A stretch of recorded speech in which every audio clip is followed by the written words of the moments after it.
What is up, and welcome back. We are going around, it's a Sunday morning, we're going around BGC. And so, interesting thing happened. One of the best camera straps is the Peak Design camera strap. And when I got my Peak Design camera strap, I thought, you know what? This thing's so good, I'm never gonna need another camera strap. Well, I'm gonna need to get another one because I don't know where my strap is. My strap just disappeared. It's just gone. So that's one of the things we're gonna do today. And we're gonna take some photos, street photography. So less talking, more shooting.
So I was shooting from 8 to 8:30, and I said, you know what, let's look for some place to have breakfast. I've been walking for 30 minutes to find a place to have breakfast. It's either closed or they're full. So it looks like Tim Hortons is my last safe bet for anything. But let's see. French vanilla, double French vanilla.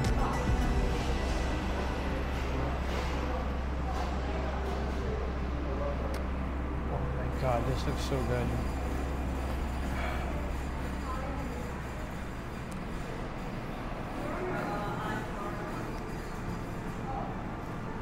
So yes, luckily enough, they do have one in stock. The one I lost was black. The one they have in black is an older stock, so I opted to get the one in gray. But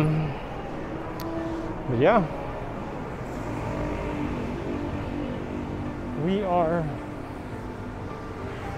meeting up with a friend for coffee, but that gives me roughly 2 to 3 hours to shoot. At most 4 hours. So we're going to be walking around Makati and shooting what we can shoot. Let's go.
So that was it. That's the entire day of shooting. I hope you enjoyed what we did. That was roughly 6 hours of me walking around on the streets from BGC to Makati, just taking photos. And you know, what you see is the best shots. There's a lot of shots there that's, you know, not keepers, and that's just the nature of photography. You go out, you take so many photos, and you come back and you only have so many shots that you can actually find useful or find as visually appealing. But yeah, I know it's different from what I normally do, which is portrait photography or lifestyle or fashion photography. But you know, street photography is something I love to do. It's something I've always wanted to do, and I'll keep on doing despite me sucking at it. And that's what's great about it. You know, I suck at it. There's so much room to improve and grow and just take better shots each time. So yeah, I'll also explain why I'm leaning more into that now in another video. But yeah, I'll try to keep up now more than in the past with putting out content weekly, may it be shoots, street photography, or you know, the very good run-of-the-mill tips and tricks and all that advice. But yeah, I hope you enjoyed the video. Thank you for watching if you made it this far, and I'll see you in the next one. Cheers.